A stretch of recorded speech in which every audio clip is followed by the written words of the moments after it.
man, yeah, I said to kill the bear barehanded so the people won't forget it. Getting money for I was legal to drink. I care what a broke nigga think. Just like the Pack and Lewis. Look, everything I do so cold. I can do this, both eyes closed.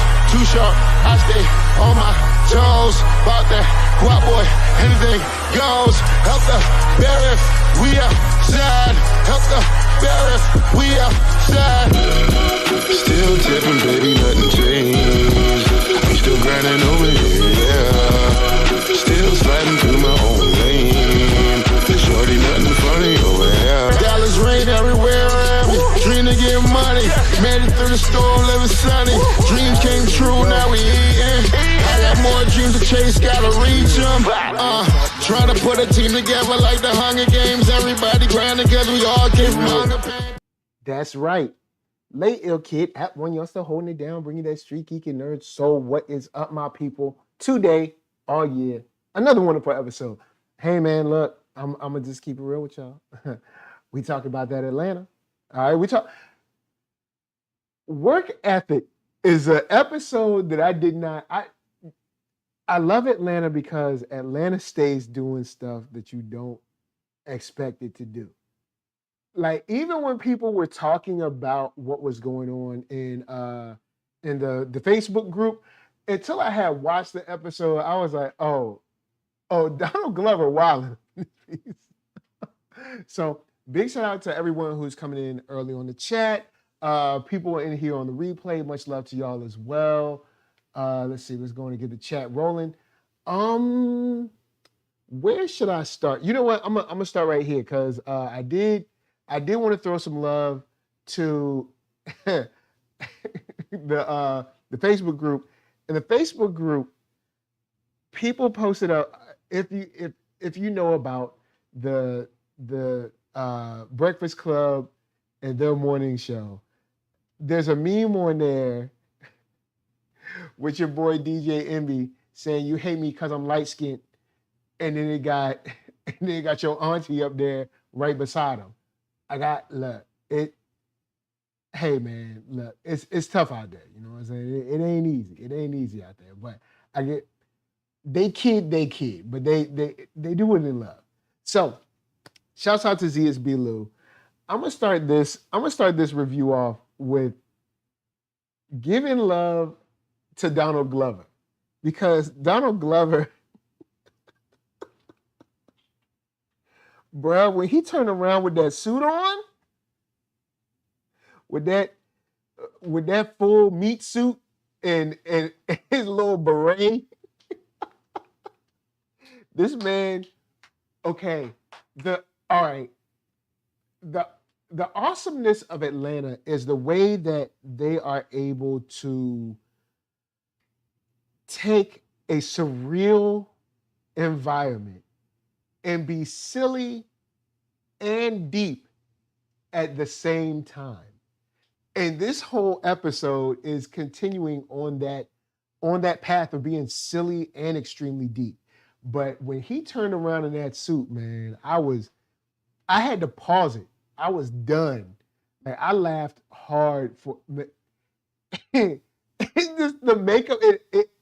Yo, I don't know how many times. Maybe they're all professionals, and he turned around in the suit, and nobody laughed, and everybody was able to get through their scenes. But bruh, the second he turned around, I was through. Now, shouts to ZSB Lou said, when she lost Lottie, I thought that was a great allegory to young kids being put through the rinse cycle of the industry. Yep. Matter of fact, I was going to wait to talk about that, but we're going to get on it now. That scene with the crack sandwich where Lottie said, "Why did you bring me with you? You were supposed to protect me." That was almost a common theme amongst child stars whose lives have been destroyed by the fame.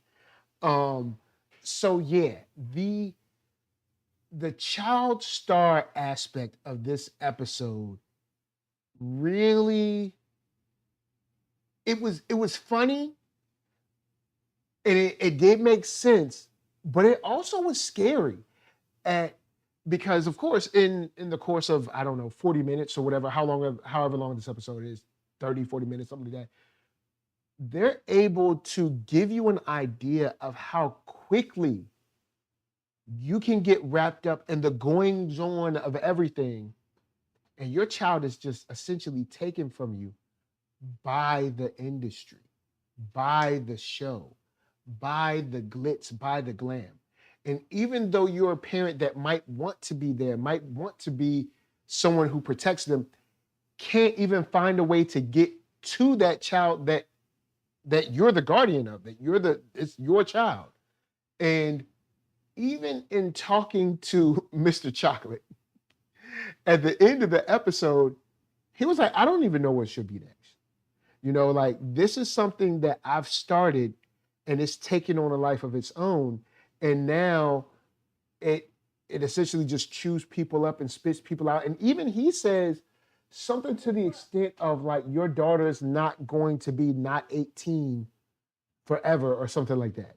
And then said later on that she'll be like extra woman number 8, you know, when I'm finished with her, something to that extent. I don't have the exact verbiage, but just showing how quickly just your whole life and your whole norm can be taken from you by this industry, especially when you're a child. Because we even see Lottie, it just seems like something like fun. And even kind of Van has to impress to her, like, I know you were kind of mad that you had to go, but I want you to be old enough to know when you want to do this or do that. And I don't want to throw you into something. And without going too far, but you look at these situations with child actors, child singers, these girls in these little pageants and stuff. You see this stuff where the industry like takes them and makes them something that's not a child anymore. And they're not particularly an adult. And these adults around them are just preying on them and pushing them through the process of the like you said, the washer, the rinse and repeat, the meat grinder, if you will, where it's like, oh, this is a cute kid, run them through. And he said she's going to have a 6th season.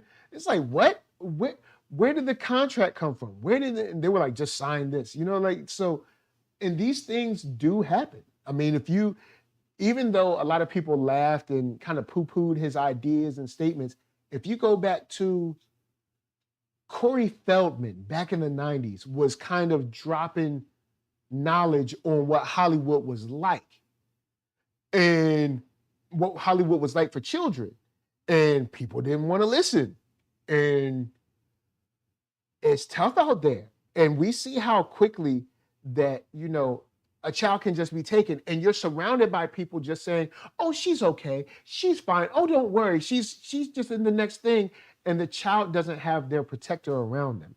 And it seems like the industry is doing all they can to run interference to keep you from protecting your child, because this industry of entertainment preys on desperation and preys on innocence. In very wicked ways, you know what I'm saying, sometimes. And it was just I think it was well illustrated, Zias. I had to go with you on that. I think it was well illustrated. Kitty Hart says, Mr. Chocolate has entered. Yo, that, at first when I saw the billboard at the beginning of the episode, I was like, I don't get it, because it's been so long ago. Because remember, they shot season 3 and 4 at the same time. So this is stuff that we already experienced. So I'm like, I don't get it. Why is she? And then I was like, when she rolled up to the studios, I was like, it's Tyler Perry. Now, Tyler Perry, if you're in the chat, all right, I don't want to hit. All right. We talk about you today. But Zia said, for example, look at what happened to the former Disney Channel That's So Raven star Orlando Brown. Yep. Orlando Brown is another perfect example of, but I mean, you can look at all those like Nickelodeon, those Disney kids and stuff like that. There's many situations where it's like, I think, they didn't have an opportunity to have someone in their corner around them instead of just people that wanted to just profit off of their name and likeness. Um, oh yeah, this is Mr. Chocolate is definitely Tyler Perry. Amanda Bynes, yes, another one. So you look at these situations and how quickly it goes down, but then the whole system around it supports it because you have the elderly lady that was like, oh, just let your daughter do it. Oh, children know what they're doing. Oh, children know best. Go, whatever. If she likes it, just go for it, kind of thing. And then you have the PA that's on site on some. Oh yeah, she's around here somewhere, but don't. She's going to the next scene. She'll be fine. And it's like, well, when is she coming back? And then it gets very dark when she's in the soundstage by herself, and she looks at the PA system and says, "Give me my child back," and all you hear back is no. That's a whole. But that's the truth. That's how it is sometimes, man. That's how it is they will latch on to your child and the industry will take this child and turn them into something else. And then, if you look at many interviews, Dave Chappelle has an interview on Actor Studio. And he was talking about, actors or actresses or singers or whatever that went crazy. And he was talking about like when they first came out and where they are now. And what is it? What do you think it is that makes them go crazy? Do you think that they're just, that they're just crazy? Or do you think that there's something specifically about this industry, about this line of work that does something to you? And multiply that infinitely when you're a child and you don't even really know who you are yet. You don't even really know your sense of right and wrong. Maybe your moralities aren't extremely set in place. Because some of these kids come into the game at like 5, 6, maybe even younger. You know what I'm saying? They might be 3, 4 coming into the industry, as a toddler. Like they don't really, and if your mother or father isn't around there, and not a situation where it's like Macaulay Culkin's parents, but a situation where you want to actually want to be involved and make sure they're protected and don't go nowhere and keep your eyes on them.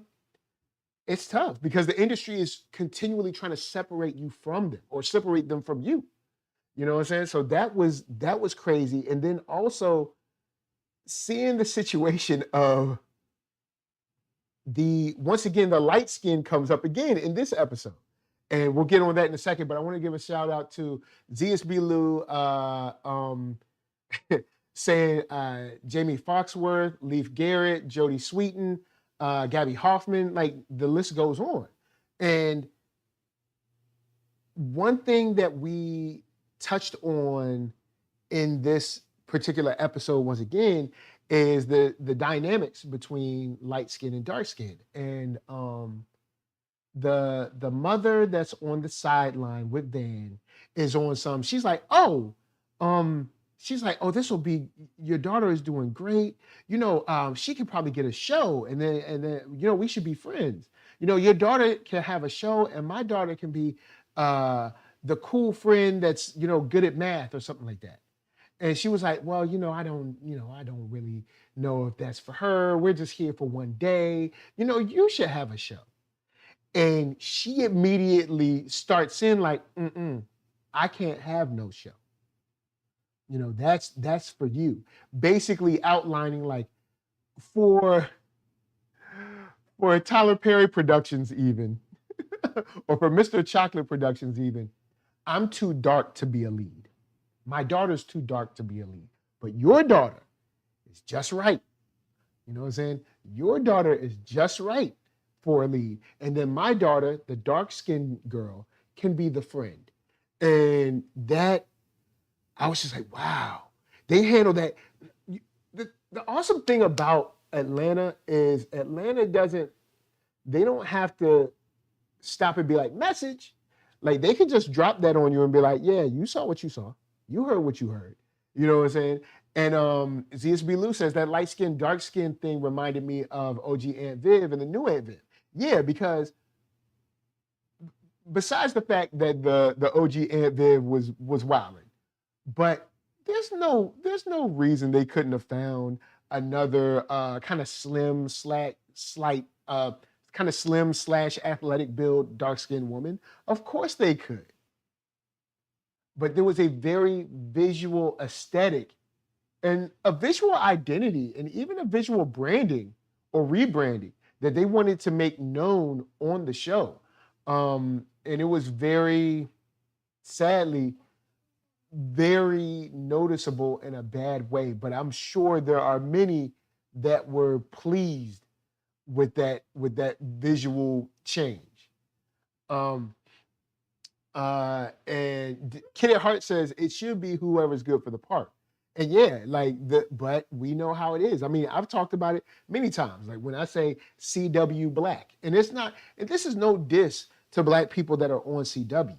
This is more an indictment on the casting practices in Hollywood that want kind of Eurocentric features with a little brownness. Like brown up the skin a little bit, but we want Eurocentric features. And that stuff bleeds. That stuff bleeds into, daily life. And we all get stuck dealing with it. And I can't remember. I think it was PBT that said this, but media is essentially how a government or a power structure establishes a system of morality.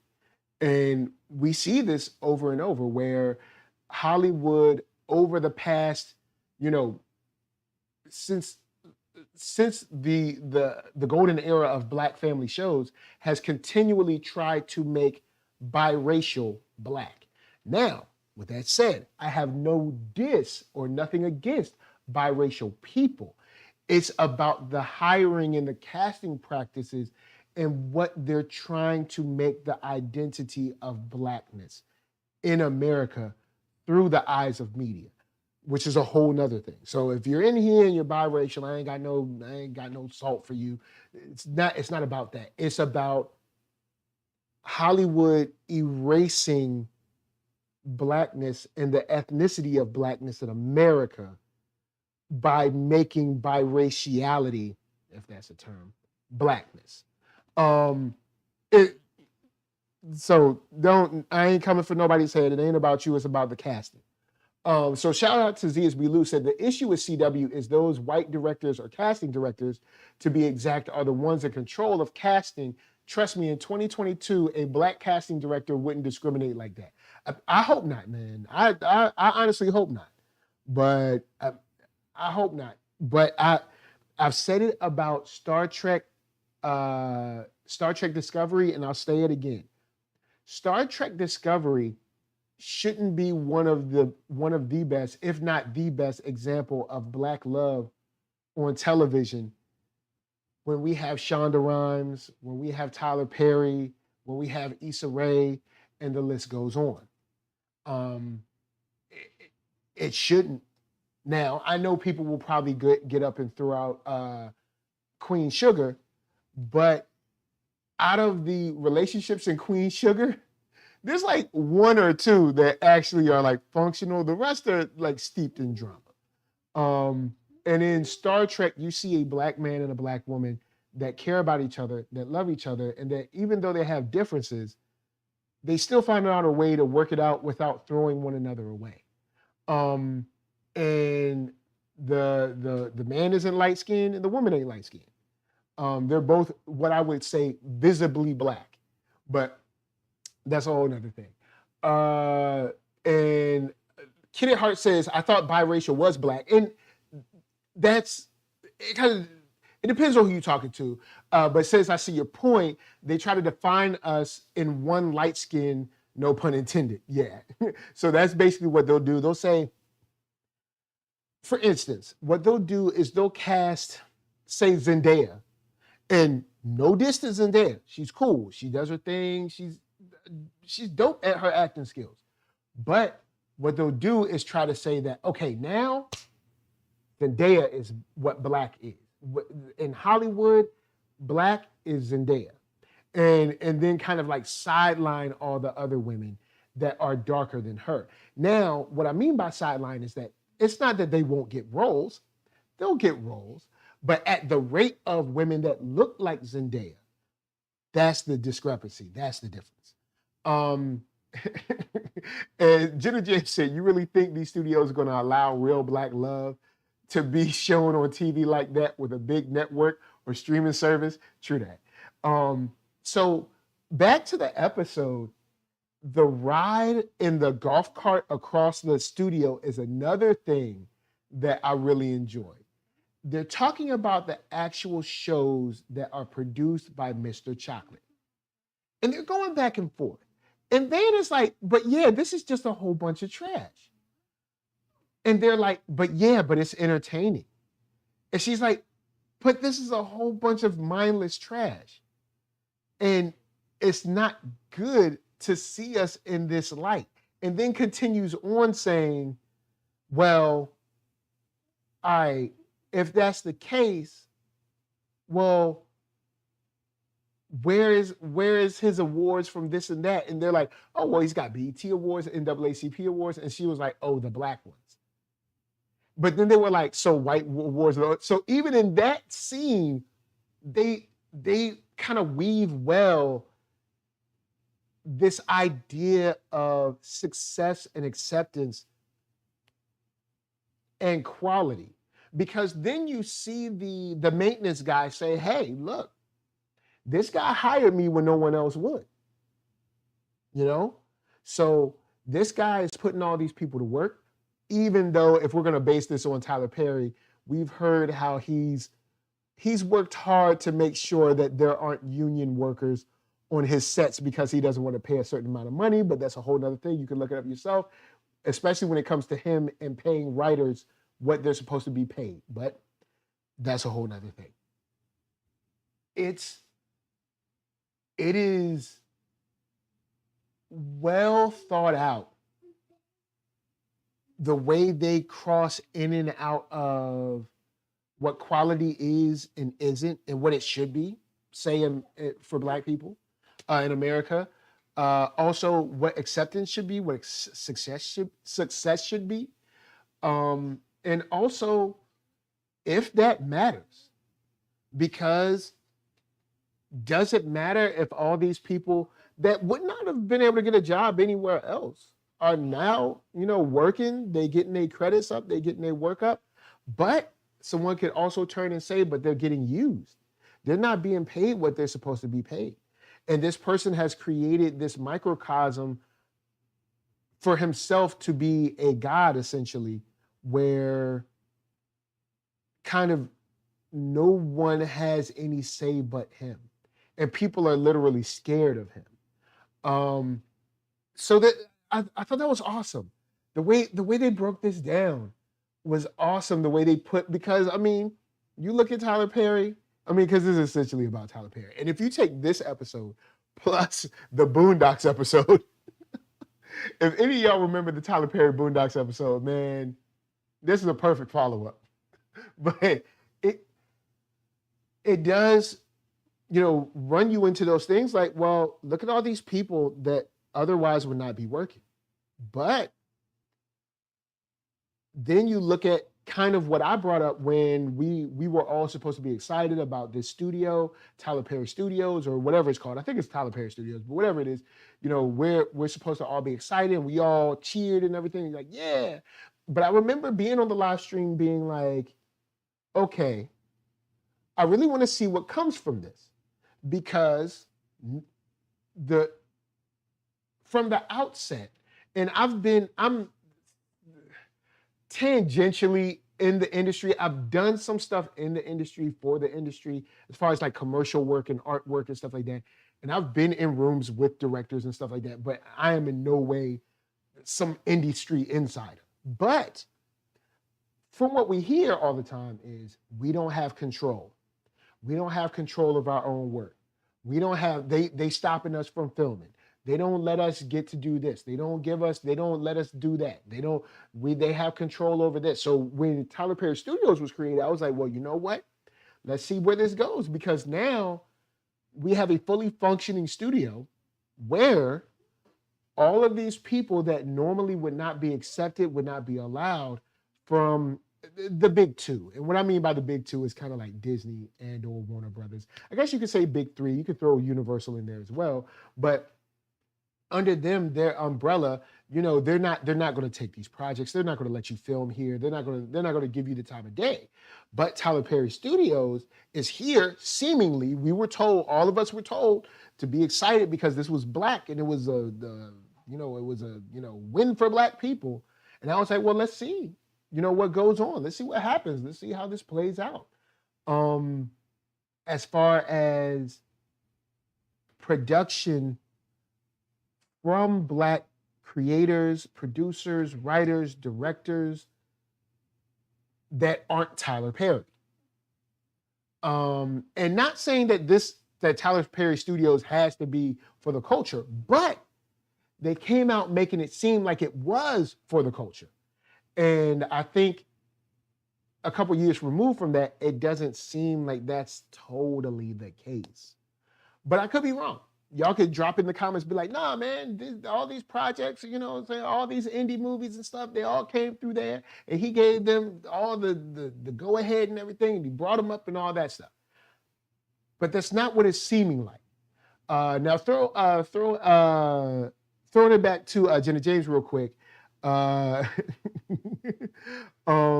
Saying, yay, lucky ATL on their last season. Otherwise, Donald could have made one season solely based on Kanye's shenanigans this past few years. Man, he done. Just let him drown himself. Maybe this industry has done something to him where he just gone, but just let him, he gone. When he said that stuff about Harriet Tubman, I was like, bro, come on. Like, I tried to hold on. When that brother, I can't remember how he phrased it. He said something like, Harriet Tubman was taking people back to slavery or something like that. I was like, bruh, I tried. You on your own. So he on his own. I don't know. Look, y'all you can let him do whatever. He on his own. So shouts to Ziz Bilou says, as an uncle, I think it's exploitative to try to make your child a star. But if a child wants to do it, it's another story. Lottie seemed like she was a natural and in her element. I would never keep my children from being able to explore their talents. One thing about this episode I found interesting is that Van wanted to act to show something.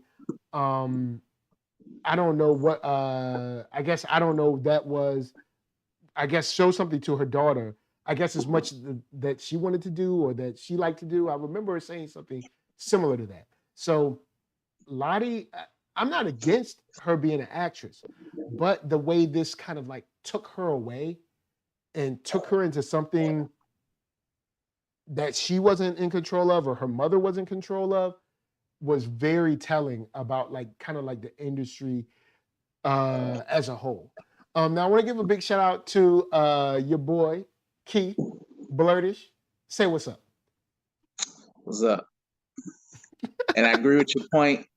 I know you already dove in. Excuse me for being late. You know, I'm usually not in the house, so that means it's quiet time for a minute. You know, kids asleep, safe and secure, and out of the clutches of Mr. Chocolate. Mr. Chocolate. But we gonna jump in this. So how after you watched the episode, matter of fact, when Donald Glover turned around, did you bust out laughing? Because I did. I wouldn't say I laughed. I was like, haha, but it's kind of it's disturbing. Man, that little hat with that little beret, when he turned around, I was done, man. I just say this before I even get into my thoughts? Go ahead. And I said this multiple times. When Atlanta's over, Disney, Hulu, I know he got to deal kind of with Disney. Give this man a horror film. He got to do horror. After these 2 seasons, clearly he wants to shock and appall you. Yeah. And 2, I'm gonna get this out the way real quick, man. Good Lord, welcome back. Happy to see you, Zazie Beetz. Whoo! But anyway, I have no comment. I know you ain't got no. I got the comment for everybody. Shout out to everybody in chat. I can't see your comments. Y'all know what I'm talking about. We're gonna keep it family friendly, but I must acknowledge the great actor that is Zazie Beetz. Yes, she was noticed. But I agree with the horror thing, because the moment when she's in the soundstage by herself and she's like, "Give me my child back," and then it's silent, and you just look at the intercom. Yeah, and then it's just like, no. It's like, oh snap! Like look now. I'm gonna keep it real with you. Y'all seen my little baby? I love my little baby. I'm gonna tell you like this. I will burn this whole place down for that little boy.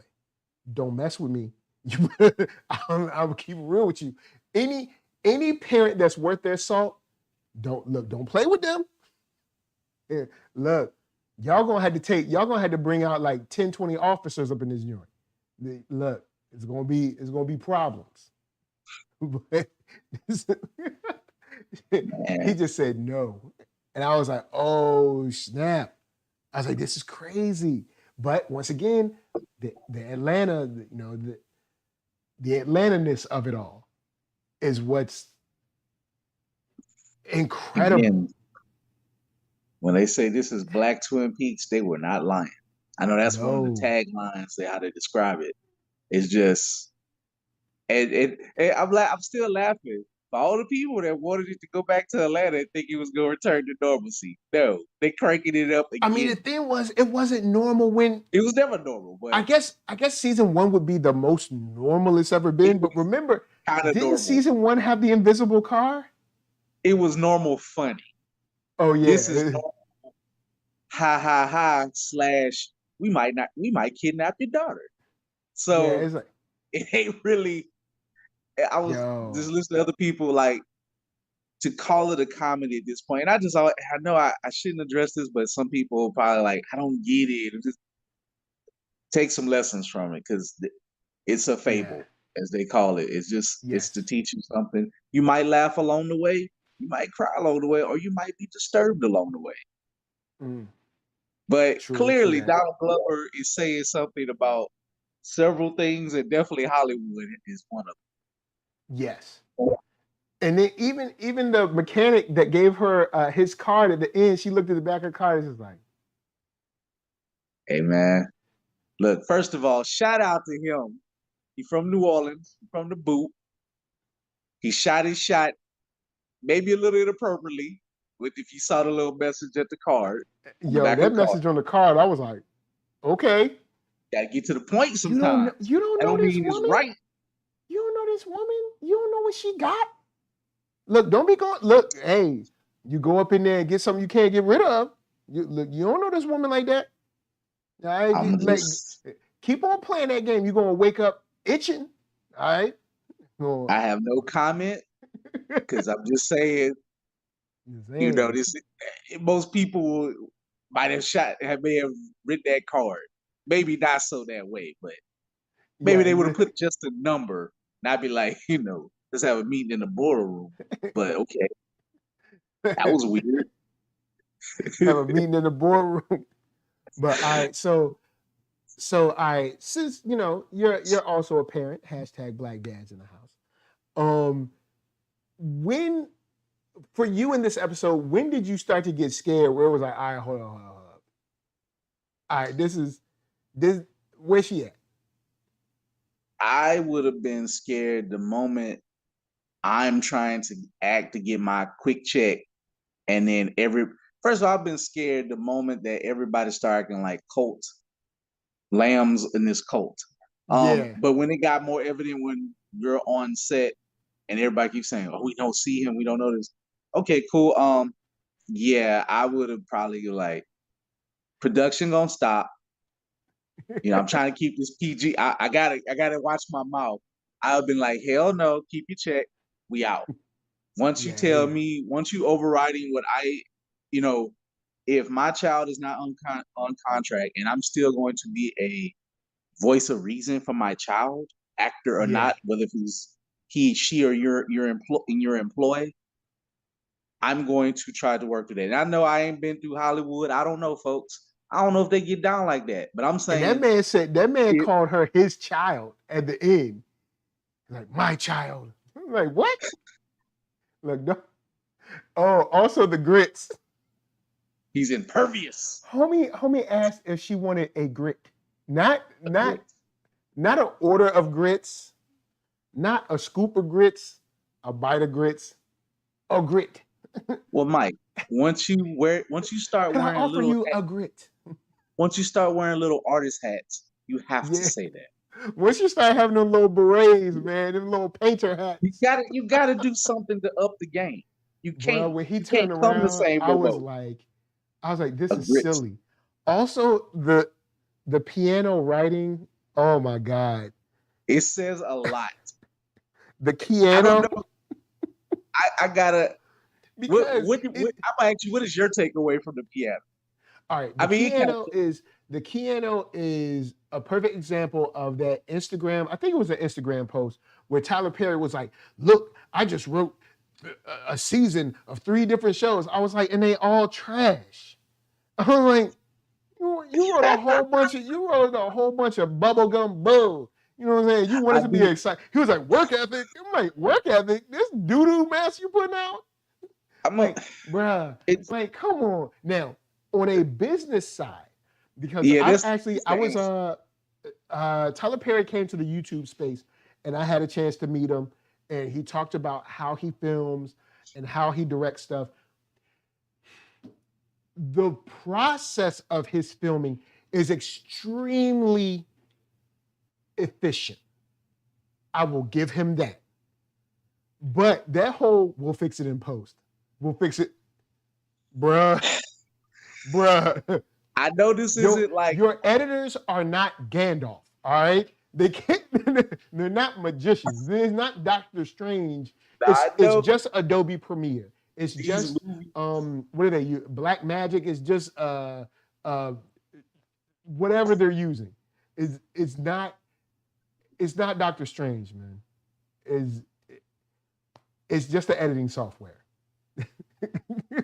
Like homie did the first take with Lottie. She had a visitor sticker on her jacket. He was just like, good, perfect. Put her in all the scenes. I'm like, and the PA was like, nah, this is blocking. We're not. He's like, no, this is the real thing. But when you hear him talk about his process, money-wise, it's efficient and it's smart. As someone who has shot documentaries, I've shot music videos, and I've shot behind-the-scenes material. I've shot event engagements and stuff like that. I've shot some short skits. The way he films is extremely efficient, and that's something I think that's dope that we can learn from him.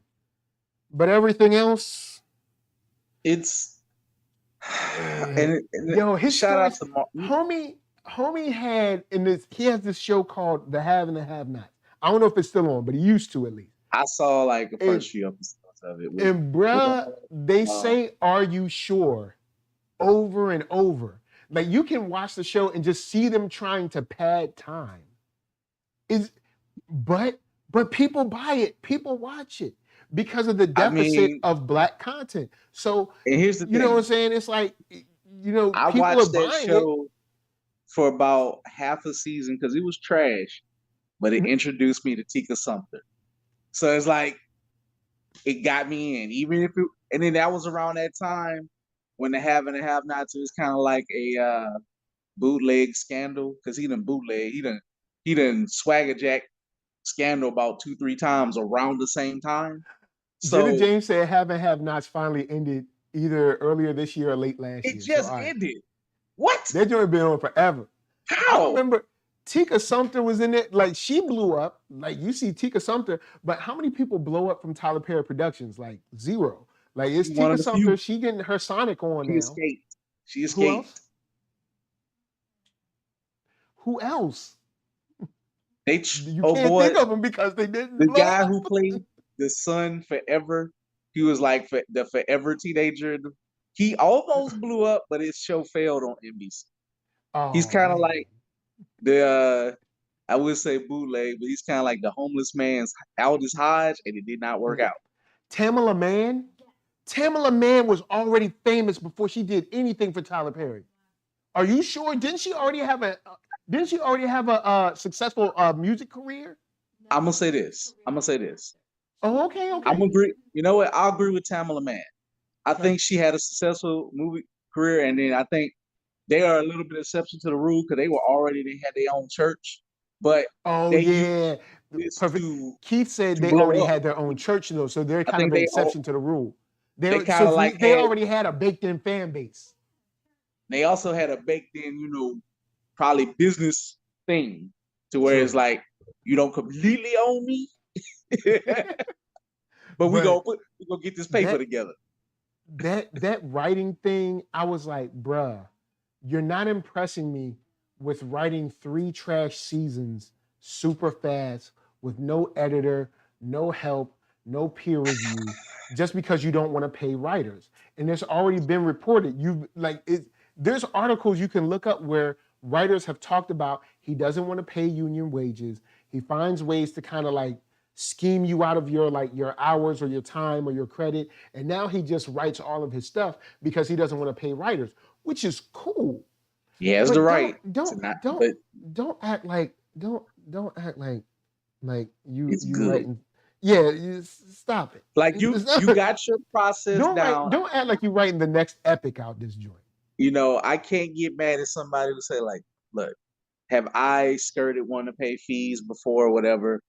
And unfortunately, in this capitalistic society, sometimes as you're building, sure, you're going to cut corners sometimes. Not saying you're going to break ethics. You shouldn't break ethics if you can avoid so. But try to cut costs, sure. However, when you're Tyler Perry and you can afford an ex-Confederate war base that you done turned into your own like Cobra Command Center, like you're a G.I. Joe villain, you can pay a writer or two. Thank you. Not break your pockets, Tyler. It's an arrogance thing. You're filthy, stinking rich. Yeah, it's an arrogance Get a thing. writer, It has man. nothing to do with like not being able to pay writers. Just I know you'd have made some Because I'm sure there's probably a writer or two that probably said like, "Yo, man, this don't make no sense."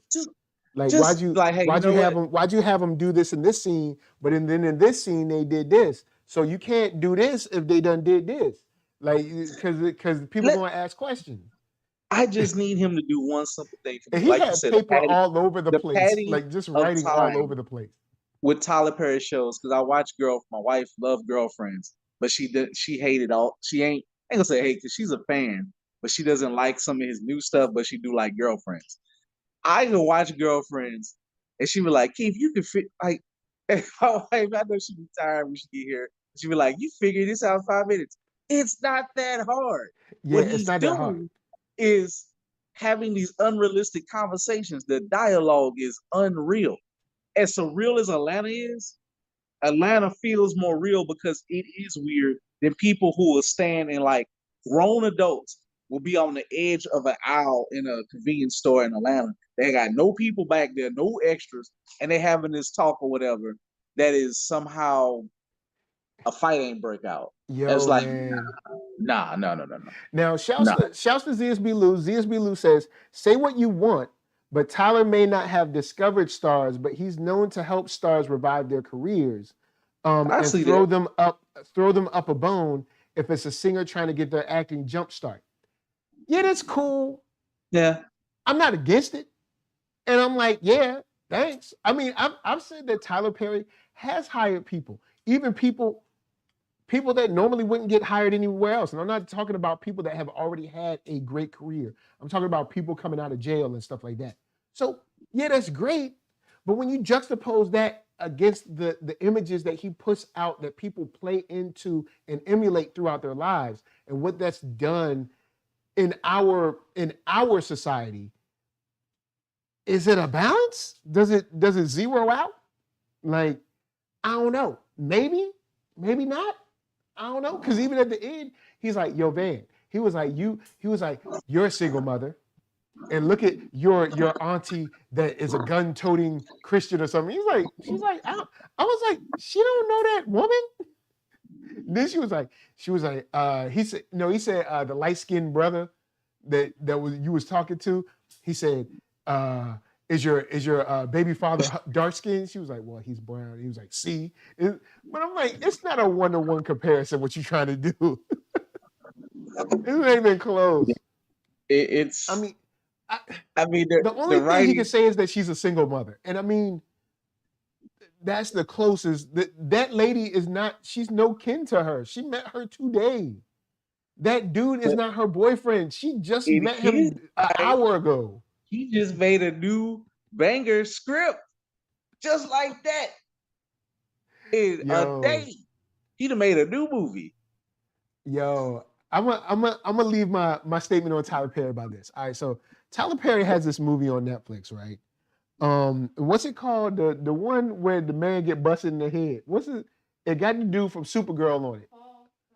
Fall from Grace. All right, so all right, y'all need, okay. So the boom mic is shown in this movie like 2 or 3 times. Oh no! Then there's a scene in this diner where there's this dude and he's not eating nothing. All right, like, but he's like putting the spoon up, but there's nothing in the spoon. But he's like he's doing that in the background. Is that the one that broke the internet for those bad wigs? Oh yeah, with the Bernstein Bear wig that Tyler Perry had on. Yo, then different wigs and different haircuts and different scenes. Yo, peep this. McCann Brooks. All right, so peep this. Oh. There's a scene where he half naked in the bed, right? He's like ashtray, man. He asked for an ashtray, right? And I don't know why he's smoking, so he wants an ashtray. It makes sense. But like he really needs that ashtray bad. And he put like all his strength into this line where he's like, ashtray, man. And like it's horrible. Oh yeah, she killed this man with a bat. All right, so peep this. This man, he's got his back turned. She takes a bat, murders him. All right, just straight murders him. I mean, hits him with the bat mad times. I mean, he is on the ground and she is like going up here with the bat and going down. The man comes back, all right, with just bandages on his head. Oh my Lord. Bruh, I'm like, but my thing is like, yo, Tyler, just don't have her beat this man to death. Cause she's beating him and like blood is flying. Like blood is like popping up. Have you ever saw I'm Bout It by Master P? Yeah, but it's Master P, man. I'm just saying there's a scene where that sounds like with Mr. Servon. I think he's in jail or he's dead. Rest in peace to him. But Mr. Servon killed somebody with a bat. And it was like the blood squirt didn't even match the bat hits, the swings. And he was just like chopping like he was Jason. It was like a bloody murder. Bruh. It's just that's how Homie came back with just an ace bandage on his head. Then, and it won't even like he had brain damage or nothing. Like he was fully aware. He was able to still be a bad guy and stuff. And I was like, I looked at Lisa. I was like, she killed him, right? Like, because I'm pretty sure she killed this man. But he's not making the greatest stuff. And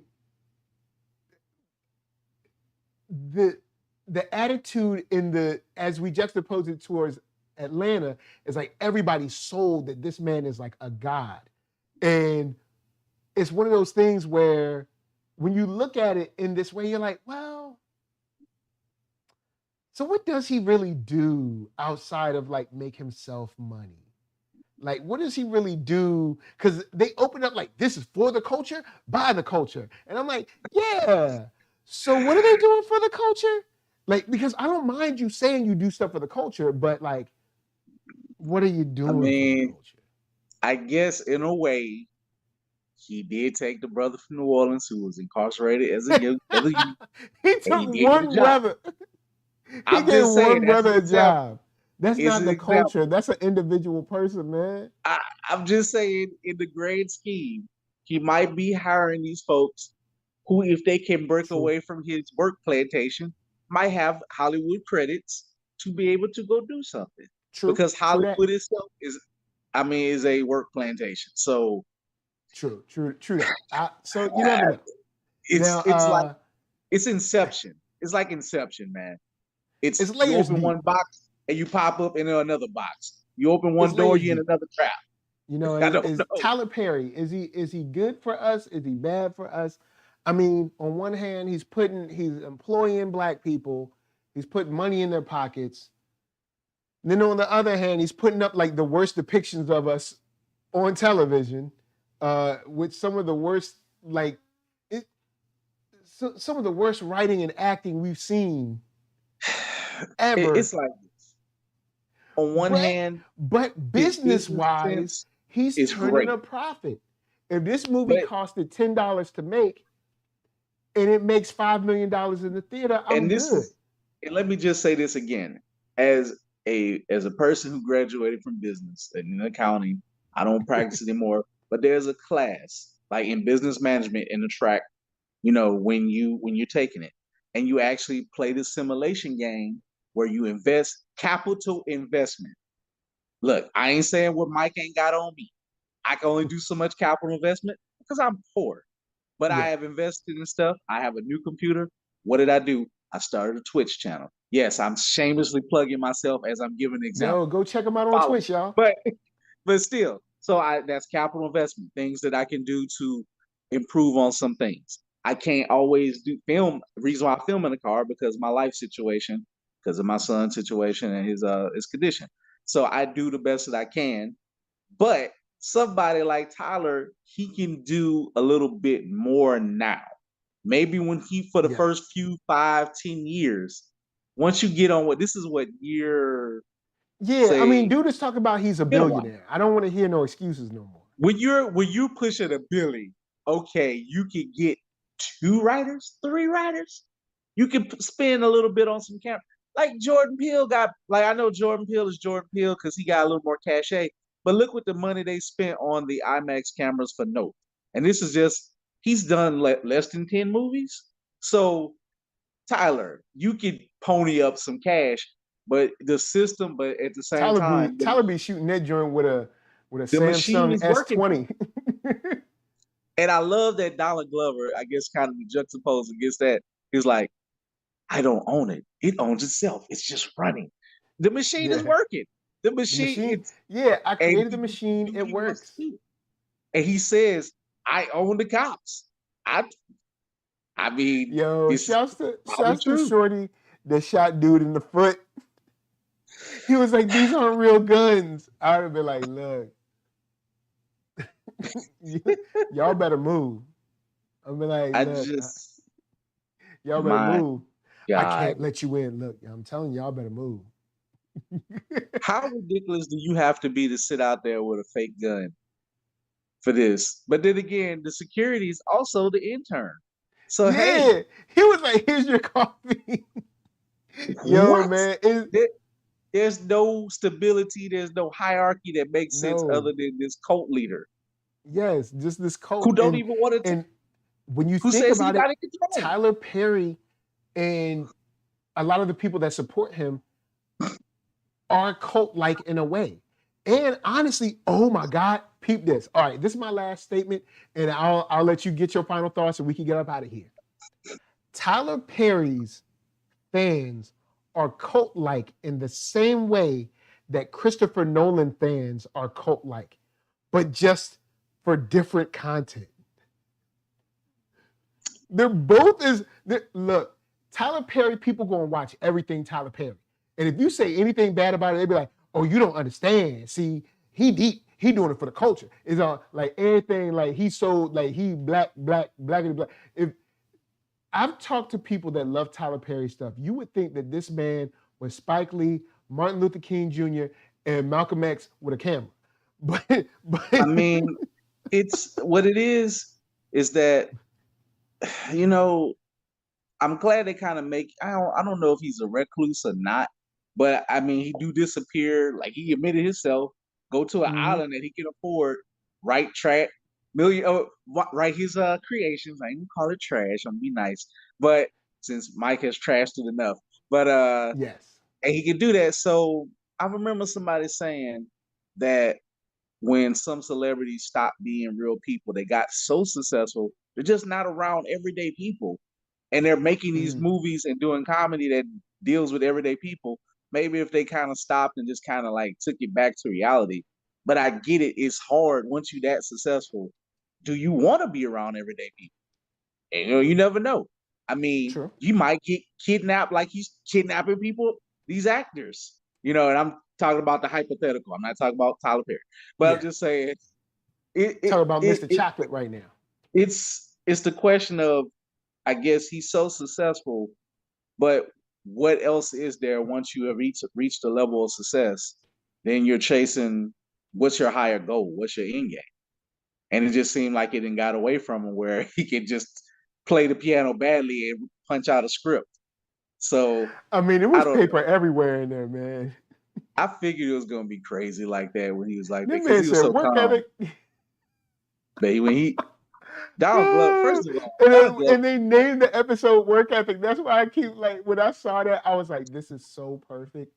I was like, this is perfect.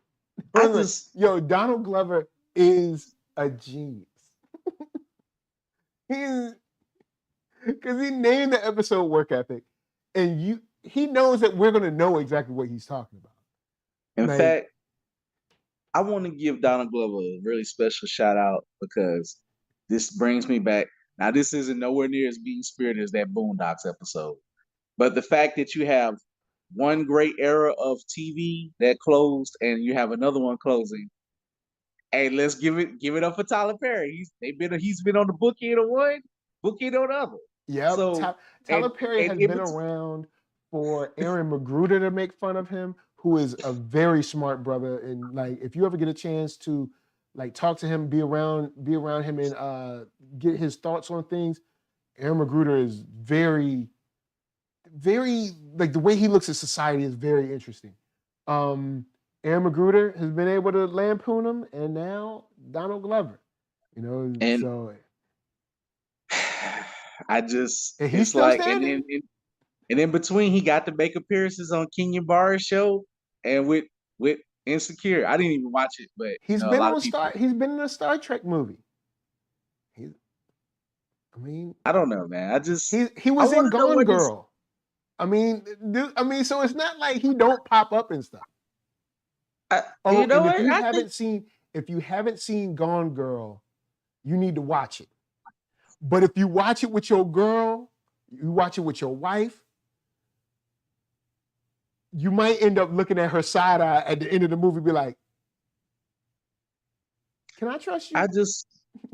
And it's not my money, so I know that there's some, a caveat. I just like to see Tyler take like a big risk, but it depends on what he sees himself as. Is he more about being a director, or is he just, I'm a franchise? And I feel like he's a franchise. Yeah. That's fine. That's cool, because he had his, he had that deal at first. It kind of went away, but then he went to TV. He killed it in TV with Oprah.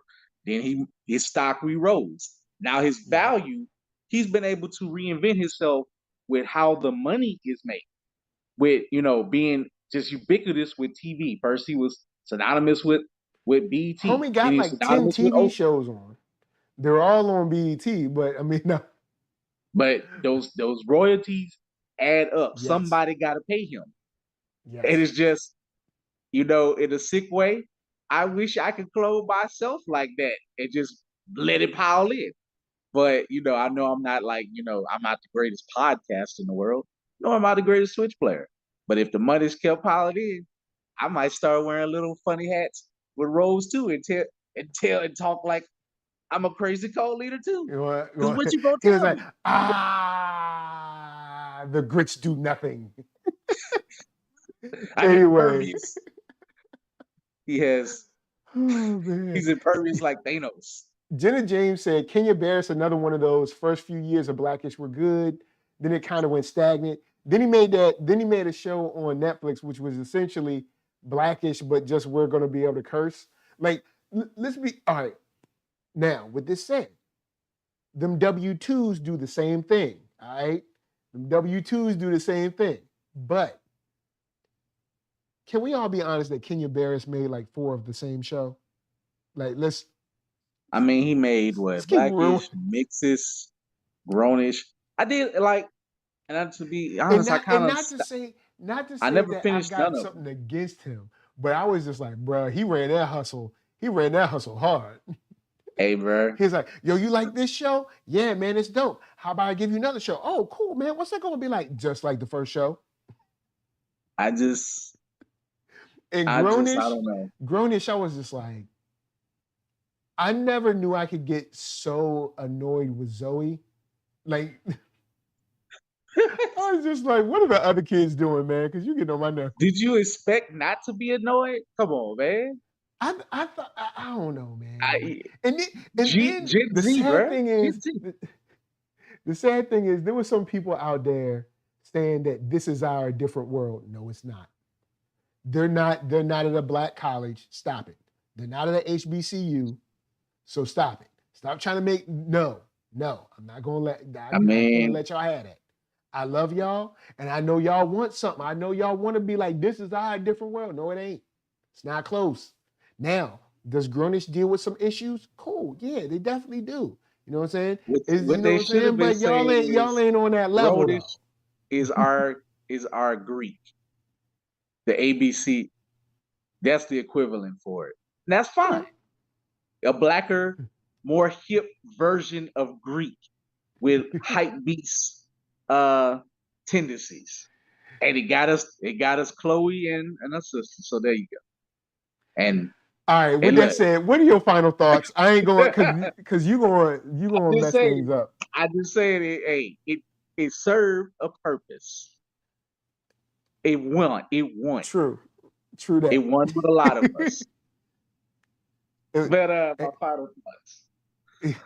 I can't remember who it was. Somebody was like, this show got a whole bunch of brothers checking birthdays up in this. I can't remember who said it. Some rapper said it, and I was like, oh, that's kind of funny. But anyway, what's your final thought? Final thoughts. I wonder what Tyler did to Donald Glover, or if they're friends, since they're both from Atlanta, or do Tyler care? Or I wonder if he sits back to watch this, because I feel like when Tyler gets the mic, he will say these things, because I saw his speech.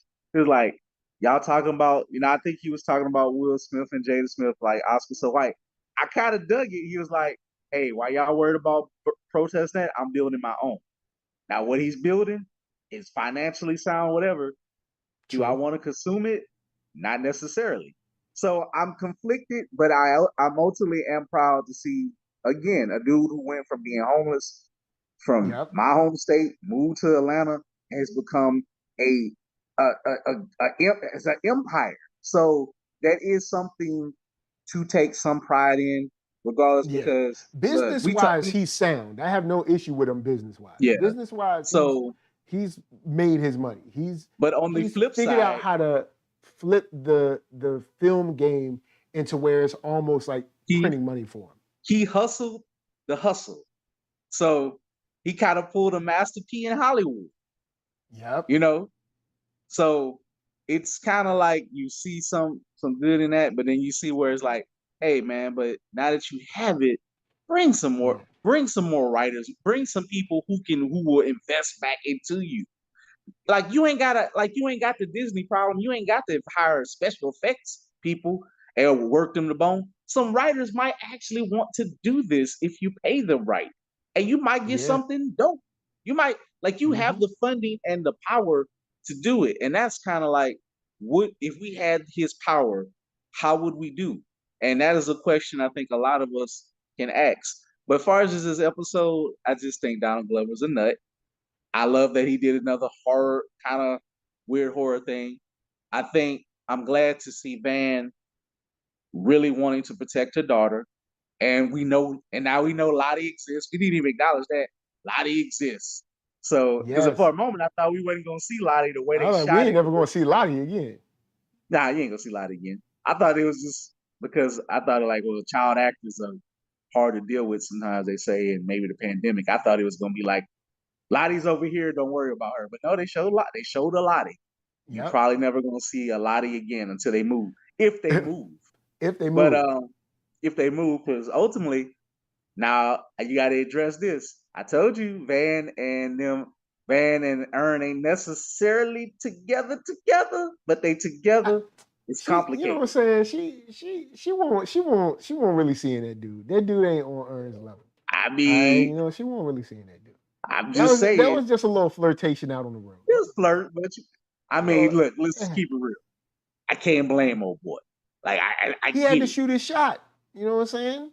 And the crazy brother. I don't know if I would have shot my shot in front of the kid, but I mean, I guess you never know when you're ever going to get this opportunity again. So exactly, you ain't got time to be. He's decisive. He ain't got time to waste. He's a go-getter. Trying to hit the mark. But ultimately, man, I think I like this episode. It was still bizarre, and I don't know where this whole thing goes.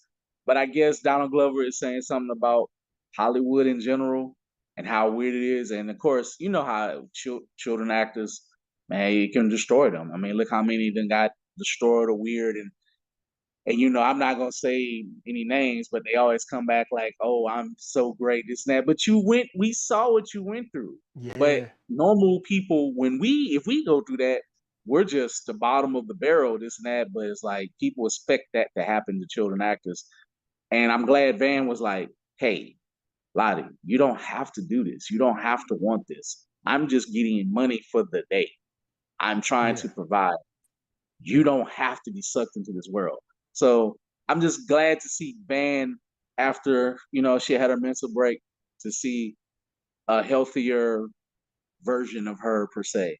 I get it. She ain't got funds in her pocket. We know, but I know Ern help out. Are we sure she doesn't have funds in her pocket just because she wanted just want to do something? I don't know. I mean, just because she went to do become a day player on set doesn't mean she ain't got no money. Yeah. I mean, Ern gonna take care of his kid. Yeah, Ern gonna be all right. She gonna be fine. Yeah, she know like Ern in love with her. We might come back and make that love strong. Ern might get on that one knee before it and be like, "Hey, baby, yeah, all these weird things, let's get the hell out of Atlanta." I still think that's the underpinning tone of this too, that maybe they gotta get the hell out of Atlanta. He gonna play, what's the song? He gonna play that Jagged Edge remix with Run. We ain't getting no younger. The remix or the original? The remix. He gonna play the remix. God. The hoodest of love songs. We ain't getting no younger. We might as well do it. Oh yeah, that's right. Oh man, and then have Darius there, have Paperboy there. Darius gonna be dancing. Yeah. I'll say this. Kid at Heart asked us a question real quick. Would y'all write for Tyler Perry? I mean, I wouldn't give up my day job if I could do it like it is a side hustle. As of right now, I don't know, man. I've heard way too many. Maybe. Yeah, I guess. I've heard too many horror stories coming out of that. I don't know, man. If it was my full-time job, no. Unless if I had other gigs lined up, no. Because ultimately, if I'm union, I want my union pay. Yeah, I want my union rates. And I don't look, man. Seeing how he's done his writers in the past, I don't know if I would trust. I don't know. And here's the thing. And here's the thing. Maybe after he had taken on some new writers, and I'm like maybe like the second round of the writers It's coming like, in, and the first one's like, oh, he's cool, he ain't tripping no it's more. a sliding scale, because ultimately, if you know how, okay, for example, you know how when, again, with Marvel and all this other stuff, when something bad happens, everybody's saying something, even with like WB canceling animation, all the creators, writers got something to say. But the cult of Tyler, if you as a writer, they'll be like, shut up, you should be happy for this job, blah, blah, blah. You ain't nothing without him. So do you want that headache? I don't know. Yeah, The that's money got to be true, good. because The money I got to be forgot right. all of You those can't writers. say nothing. It's all not of those gonna writers help. were called haters and everything and all. Like Yeah, the people, the general, like I'm part of the general mass. I don't work in Hollywood, so I don't know exactly how it works. But I got a kind of idea just from reading just articles and stuff for a while. But it's like you can look at the social media hype and the backlash, how it works. That if you were like, hey, Tyler's, let's say I'm just writer Joe Blow, like, Tyler didn't pay me my money. I think this project we were working on was garbage. It's not suiting my style. I will be ripped to shreds. Yeah, because by you'll be a hater that you'll be a hater that's not grateful or appreciative for what Tyler did and for you and everything. also, And it's don't like, think that the other side of Hollywood, the other coin, the white coin, don't see this too. They were like, ungrateful Negro, we don't know if we want you in our writer room. Now, what is it? Lady Lisa said, got to see what that benefits package do first. And then Jenna James said, y'all could use working for Tyler Perry as a springboard to getting on an MCU or DC project, or just creating your own studio to make your own personal project. I mean, which is true, but when you say, all right, they're like, oh, you a writer? And I'm like, yeah, I'm a writer. They're like, word, all right, so what's in your resume? The have and the have nots. What's that? Oh, it's on BET. You know, BET one thing still on? No. I'm gonna give. Yeah, I didn't even know it was on. Like somebody said, like I know this with directors, like you can release. I think it was, shout out to Van Lathan, he was talking about like movies being released and directors. They was talking about how Blade, was looking for a director, and it's like the director left because it's better to release a bunch of, say, okay movies than to have that stink bomb on your resume. Maybe for writers it don't work the same way, but the higher you go up, the more you are blamed. Blade is going to be a problem, but we'll cover that another time. I think Blade they're gonna solve it eventually. Because they actually, even though if they're messing up in the process, they use the money to go get people and eventually solve it. And that's what you do with hiring writers and directors and the next man up, and you don't rush it. So if you got money, you don't have to rush. I don't know what he's in such a rush for, but I guess that's how the money's made. I don't know. Slow down, Tyler. Slow down just a little. I don't know, son. Just a speech. But anyway. And again, what do I know? He's on Netflix, BET, Oprah, Discovery Channel. Like, he's everywhere. Well, because he's everywhere. Like Mr. Chocolate said, I'm everywhere. I'm like, I was scared out of my mind. But they're watching. But anyway, where can they find Blurtish? You can find me in a couple of places. First of all, if you're in Baton Rouge and you're local or close by, you can find me at the Smiling Dog this Saturday, setting up. Be with my friend Ground Nova. I'm gonna be by Soul Souls. If I said her name right, my friend Darylyn Marks. She's a seamstress who makes superhero scrunchies and stuff women wear on their head. My mind is slipped me. Bonnets. We gonna have yes, we got that. If you a fan, maybe we'll get some Blade bonnets one day or something.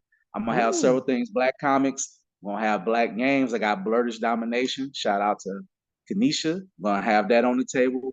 And of course, all the dope comics you like. So you can find me at www.blerd-ish.com. Sell next week. And also you can find me on Twitch. Help a brother out, like this young man here says. I'm trying to march to affiliate. Like, I'm trying to monetize. I don't make it a secret. I'm trying to get coin too. So follow me. Watch him play Company Man or something like that. Hey, but in the meantime, you can support me through those channels, through the website. listen to the podcast, subscribe, and feel free to donate or buy a comic. Nice. And of course, NERD, SOUL, Facebook, Instagram, Twitter, all them places. Hit that thumbs up, like, subscribe, comment, share, all that jazz. Big shout out to Kid at Heart, Jenna James, ZSB Lou. I want to give a shout out to Algo C for the Patreon. If you're a patron and you haven't been on this week, I gifted all of you guys Algo C's first album Sequence. So that should be in your inbox. Got that out to all of you guys because Algo C is dope. Elixir Very has an much event so. coming up that I will be covering on the 21st. Tomorrow, I will be on 2 panels for AfroCon Omaha. Shouts out to them. House of Capes and Shout out Curls to Afro, are man. super awesome. I've been down with them for years, so they awesome. Who else? What's up? You can wear costumes there. Oh yeah. It's a convention. Yeah, it's a convention, so you can wear. It's a building. It's a building. It's a building convention. It's a building It's a convention. 2022 building event. Yes. Convention. And you can wear Maybe Maybe one costumes day there. I might need to get out to Nebraska for that, man. Shout out to Jade. And all that. Yeah. She held it down during the pandemic. I was one of a guest as well. So yeah, I love what they're doing. Talking to her. It's nice to meet sensible people in any type of industry ties of anything. Yeah, It's refreshing. Jade is awesome. So much love to her. Shouts out to Nick, Ashley, the rest of her team. I will see y'all tomorrow morning early, unless you're on Central Time, because they're in Omaha, Nebraska, doing it up for the brothers and sisters out there. I got 2 panels, one for gaming, one about the multiverse of blackness. Love all y'all. Until next time, dope black comics, dope beats from us to y'all. Peace. Just know. You want to take them out? Are you gonna do it with me? He's watching. He's watching you. All right, sure. All the Good. time. All right. Are you gonna do it? You gonna do it, Keith? You gonna do it with him? All right. All right. No. Yeah. All right, and this one. Thank you,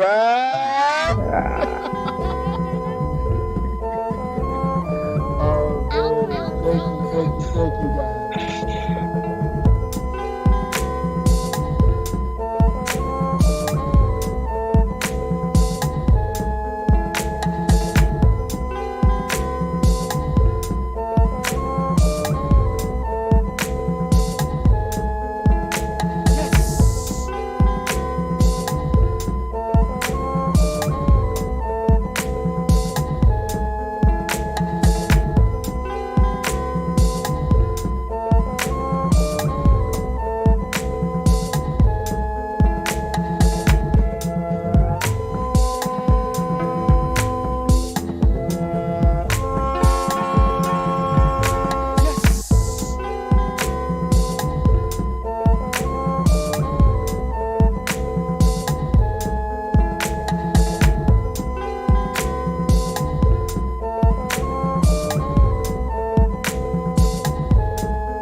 pre-recorded briefing made prior to your departure, in which for security reasons of the highest importance has been known on board during the mission. Now that you are in Jupiter's space and the entire crew is revived, it can be told you. 18 months ago, the first evidence of intelligent life off the Earth was discovered. It was buried 40 feet below the lunar surface, near the crater Titan. Except for a single, very powerful radio emission aimed at Jupiter, the 4-million-year-old black monolith has remained completely inert. Its origin and purpose still a total mystery.